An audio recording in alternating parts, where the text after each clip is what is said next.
Praise the lord. प्रभु यीशु मसीह नासरी के नाम में आप सभी को जय मसीह की। परमेश्वर के महान नाम को धन्यवाद हो। परमेश्वर ने फिर से एक बार एक नया दिन को आपके और मेरे जीवन में जोड़ा है, ताकि हम परमेश्वर के आशीष और उसके अनुग्रह को अपने जीवन में अनुभव करते रहे और उसके नाम को ऊंचा करते रहे।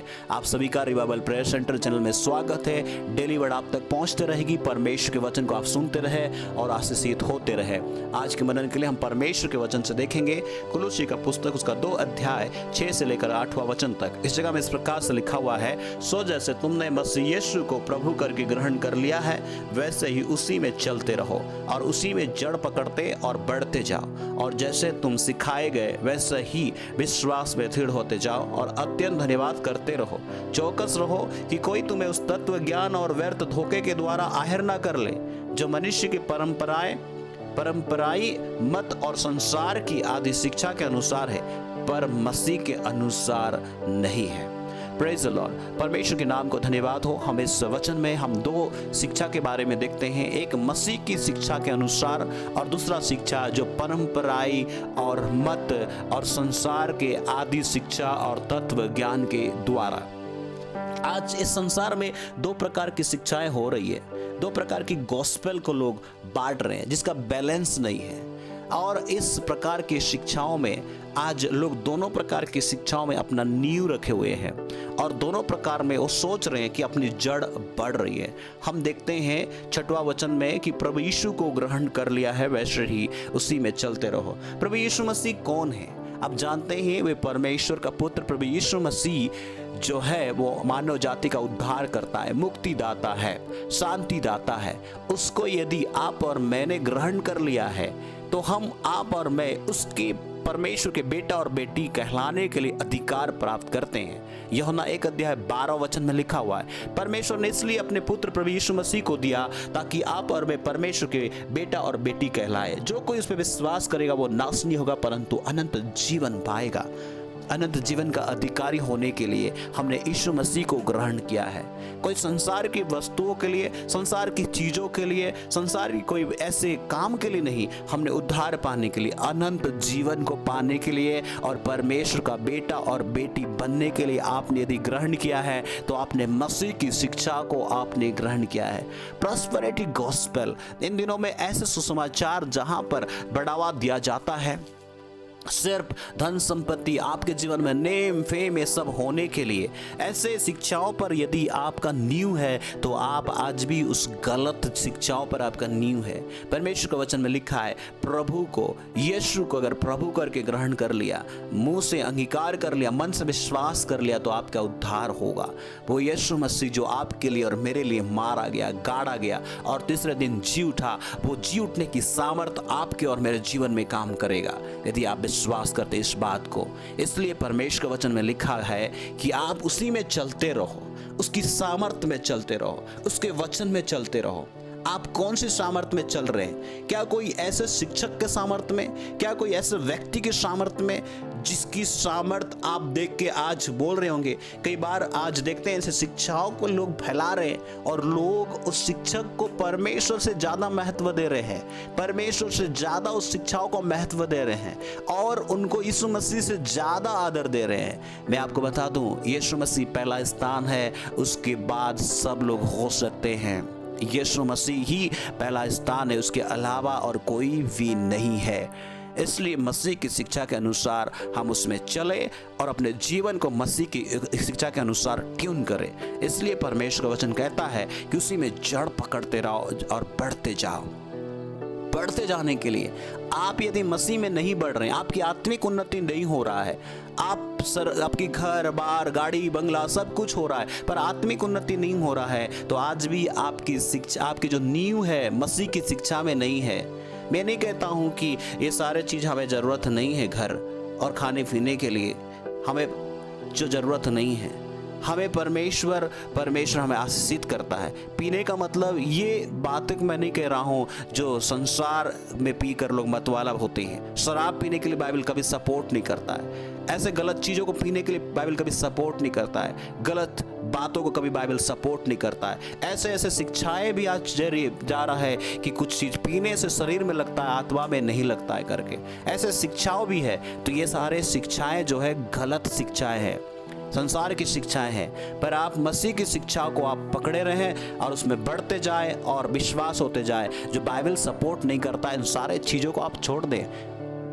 अगर कोई आपके कलीसिया में या कहीं पे भी शिक्षाएं देते हैं जो इस प्रकार की शिक्षाएं, आप आंख बंद करके विश्वास करते हैं क्योंकि आपको वचन नहीं मालूम होता है। हम देखते हैं प्रेरितों के काम में जब परमेश्वर के वचन को सुनाया जाता था 17 अध्याय उसकी 11 वचन में, और सुनकर विश्वासी लोग, उस जगह के लोग जो बड़ी लालसा के साथ वचन सुनते थे और आंख बंद करके विश्वास नहीं करते थे बल्कि वो वचन में ढूंढते थे वास्तव में वचन सपोर्ट करता है कि नहीं ये बातों को, वास्तव में वचन इसका खिलाफ तो नहीं है, और वचन में ढूंढते थे। पर आज कलीसिया में आज ऐसी शिक्षाओं को पाकर ढूंढते नहीं है। हमारे जो शिक्षक हैं, हमारे जो गुरु पास्टर जो है, वो जो कुछ बोला एकदम सही हो सकता है क्योंकि वो सही है, और इस प्रकार की शिक्षाएं आज फैल रही है। पर आज मैं आपको बताना चाहता हूँ इस वचन के माध्यम से कि मसीह की शिक्षाएं के अनुसार नहीं है तो वो गलत शिक्षाएं हैं और संसार की ओर आपको लेकर जाएगा और आपको डुबाएगा। और इस संसार में जहाँ तक, जिस मंजिल तक आप जाने का है,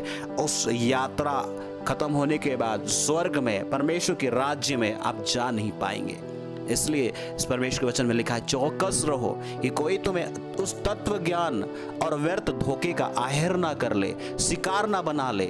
उस तत्व ज्ञान, संसार की तत्व, संसार की वस्तु, संसार के उस ज्ञान के बारे में आपको बताकर अपने आहेर शिकार ना बना ले। आप कौन सा शिक्षा है आप ग्रहण कर रहे हैं आज? क्या ऐसे गॉस्पेल के आप ग्रहण कर रहे हैं? प्रभु यीशु मसीह में आने के बाद क्या कोई बीमार नहीं होगा कभी? क्या कभी कोई आपको कमी घटी नहीं होगा? जब ये सारे चीज होंगे तब तो आप परमेश्वर के सामर्थ को अपने जीवन में अनुभव कर पाएंगे। इसलिए परमेश्वर का वचन कहता है कि आप बीमार होने से भी यहोवा राफा है, आप चंगाई पाएंगे। परमेश्वर के वचन में हम देख सकते हैं कि यीशु मसीह में चंगाई है, छुटकारा है, रिहाई है। पर बीमार होंगे तब तो आपको अनुभव होगा कि आप रिहाई है, परमेश्वर देने वाला प्रभु है, चंगाई देने वाला प्रभु है। मैं नहीं कह रहा हूं कि आप बार बार बीमार पड़े, परमेश्वर चंगाई देता है ताकि आप उसकी चंगाई को अनुभव करें। आत्मिक चंगाई सबसे बड़ी बात है। अगर आत्मिक चंगाई नहीं है तो आज भी अगर आप शारीरिक चंगाई पाकर आत्मा में बीमार होकर संसार की वस्तु, संसार के तत्व ज्ञान और उन चीज़ों में है और पीने खाने से सोच रहे कि शरीर में लगता, आत्मा में नहीं लगता है, ऐसे ऐसे शिक्षाओं में है और ऐसे लगता है कि कितने भी गलती कर लो, माफ़ी मांग लो एक बार तो सब ठीक हो जाएगा, इसके सामने उसके सामने अंगीकार कर लो सब ठीक हो जाएगा। ना, यदि आप गलती कर रहे हैं जानबूझकर तो आप यीशु मसीह को दोबारा क्रूस पे चढ़ा रहे हैं। परमेश्वर के वचन में लिखा हुआ है प्रभु के लोगों। इसलिए परमेश्वर का वचन हमसे कहता है कि चौकस रहो, कोई तुम्हें उस तत्व ज्ञान और व्यर्थ धोखे के द्वारा आहर ना कर ले जो मनुष्य की परंपराएं, मत और संसार की आदि शिक्षा के अनुसार तो है पर मसीह के अनुसार नहीं है। कलीसिया में आदि शिक्षा है जो परंपरा से चले आ रही है, जो शुरुआत से चले आ रही है, ऐसी ऐसी शिक्षाएं हैं, ऐसे ऐसे काम है। इसलिए तो पवित्र आत्मा उनको कन्विक्ट नहीं करता कि गलत तुम कर रहे हो, क्योंकि परमेश्वर की उस वचन की शिक्षाएं नहीं है। अगर आपको विश्वास में बढ़ना है तो मसीह की शिक्षा के अनुसार आप बढ़ सकते हैं, क्योंकि वचन में लिखा है सुनने से, मसीह के वचन को सुनने से विश्वास बढ़ता है और सुनना मसीह की वचन। हालेलुया। इसलिए परमेश्वर के वचन में यदि आप बढ़ना चाहते हैं उस मसीह की वचन को सुने। यदि आप उसमें जड़ पकड़ना चाहते हैं मसीह की वचन को सुने। यदि आपकी कलीसिया में, आपकी झुंड में अगर ऐसी शिक्षाएं होंगी तो आपको अगर विश्वास में बढ़ना है तो वचन को जाकर जांच ले, परख ले और वचन में जाकर आप ढूंढे उस बात कि ये परमेश्वर के वचन के अनुसार है कि नहीं है। इसलिए तो हम देखते हैं प्रेरितों के काम उसके 17 अध्याय 11 वचन में लोग जाकर ढूंढते, पवित्र शास्त्र में ढूंढते रहे कि ये बात तो यूं ही है कि नहीं है। अगर आप ढूंढेंगे नहीं, परमेश्वर को जानते नहीं है इसलिए आंख बंद करके आप विश्वास करते हैं। परमेश्वर के वचन को आप जानते नहीं हैं इसलिए आंख बंद करके आप विश्वास करते हैं। अगर आप जानते, उसका 2 अध्याय 2 और 3 में लिखा हुआ है यीशु मसीह जो है सारा समझ और सारा धन प्राप्त, यीशु मसीह में उस सारा धन का स्रोत है। मसीह की पहचान ले, जो सारा धन का स्रोत है। और तीसरा वचन में लिखा जिसमें बुद्धि और ज्ञान के सारे भंडार छिपे हुए हैं। यीशु मसीह ही वो स्रोत है, यीशु मसीह ही वो सामर्थ है। मसीह के लिए चले, आप यीशु के लिए चले, सारे वस्तुएं आपके पीछे आएंगी। इसलिए यीशु मसीह ने बताया है कि सबसे पहले धार्मिकता और उसकी राज की खोज करो, सारे वस्तुएं तुम्हारे पीछे आएंगी। इसलिए यीशु मसीह के लिए आए, कोई वस्तु कोई चीज़ के लिए ना आए, बल्कि परमेश्वर में आए। इसलिए इस जगह पे लिखा हुआ है कोई तुम्हें तत्व ज्ञान, उस आदि शिक्षाएं, परंपराएं, यदि जहाँ पर भी अगर आप है, आपकी कलीसिया, आपके झुंड में ऐसी बातें हो रही है, परमेश्वर के वचन से आप ढूंढे और सवाल करें है कि नहीं है। क्योंकि हम देखते हैं मत्ती उसके 15 अध्याय उसकी 9वां वचन में इस प्रकार से हम देखते हैं कि लोग जो है मनुष्य की विधियों को धर्मोपदेश करके सिखाते हैं, परमेश्वर को वचन को तोड़ मरोड़ करते हुए मनुष्य की विधि और रीति रिवाजों को सिखाते हैं कि ये तो धर्मोपदेश है, ये धार्मिकता की बातें हैं, आत्मिक उन्नति कर सकता है ना। आत्मिक उन्नति की और आप नहीं जाएंगे, बल्कि आपकी भौतिक उन्नति हो सकता है, पर आपकी आत्मा कहीं और जा रहा है। इसलिए सबसे पहले परमेश्वर के वचन में लिखा हुआ है जैसे तो आत्मिक उन्नति कर रहा है वैसे तो सब बातों में उन्नति कर। तीसरा यूहन्ना उसका 1 का उसका तीसरा वचन में हम देख सकते हैं, उसके दूसरा वचन में देख सकते हैं। यदि आप परमेश्वर का आत्मिक उन्नति चाहते हैं तो वचन में अपना नींव रखें। आप आत्मिक उन्नति में बढ़ना चाहते हैं, वचन में बढ़ना चाहते हैं मसीह में, तो आपका जो नींव है मसीह के वचन होना चाहिए, ना तो तत्व ज्ञान, ना परंपराओं की शिक्षाएं, ऐसे रीति रिवाज। इस बातों को परमेश्वर के वचन में लिखा हुआ है मसीह के अनुसार नहीं है, और वो मसीह के अनुसार नहीं है तो वो झूठी शिक्षा है, वो आदि शिक्षा है, संसार की आदि शिक्षा के अनुसार है। और संसारिक शिक्षा कभी भी आपको उद्धार नहीं दे सकता है, परंपराएं शिक्षा कभी भी आपको छुटकारा नहीं दे सकता है, कभी भी आपको परमेश्वर के राज्य में परमेश्वर तक पहुंचा नहीं सकता है। इसलिए परमेश्वर के वचन आप तक पहुंचा है कि हम जांचे कि हम कौन से शिक्षा में हमारे नींव है, कौन सी शिक्षा हमारी कलीसिया में हो रही है, कौन सी शिक्षा हमारे जो शिक्षक हमें दे रहे हैं। इस बात को जांचे और परखे और अपने आप को परमेश्वर की मसीह के उस सामर्थ्य, मसीह के उस वचन के अनुसार अपने आप को चलाए। परमेश्वर कि मसीह के अनुसार अगर आप चलाएंगे तो परमेश्वर आपके और मेरे साथ चलते रहेंगे। यदि हम चलाएं तो पवित्र आत्मा हमारी अगुवाई करेगा, पवित्र आत्मा हमसे बातें करेगा और हम मसीह में बढ़ते जाएंगे जड़ पकड़ते हुए। प्रभु आप सभी को इस वचन के द्वारा आशीषित करे। हम मिल के प्रार्थना करें। परमेश्वर हम धन्यवाद देते हैं सुंदर समय के लिए कि आपने हमें पिता एक दिन को दिया है ताकि हम अपने जीवन को फिर से एक बार सही करें, तेरे वचन के अनुसार तेरे जैसा हम बनते जाए। पवित्र आत्मा आप हमें सहायता कर। प्रभु सुनने वालों में से यदि ऐसे शिक्षाओं जो उनके कलीसिया में चलाया जाता है, परंपराएं रीति रिवाज के अनुसार, पर उनको पता नहीं चल रहा है कि वो चल रहे हैं करके, उनकी आंखें खुल जाए। परमेश्वर जो ऐसे काम को करने के बावजूद भी लोग सोचते होंगे कि आत्मा में प्रभाव नहीं पड़ता है, परमेश्वर उनके हृदय को आप खोले, उनकी आंखें खोले कि वो सही मसीह की शिक्षा को पहचाने। परमेश्वर आपकी वो सामर्थ को पहचाने, जी उठने की सामर्थ को पहचाने और उनके जीवन में आपकी सामर्थ के द्वारा उद्धार आ जाए।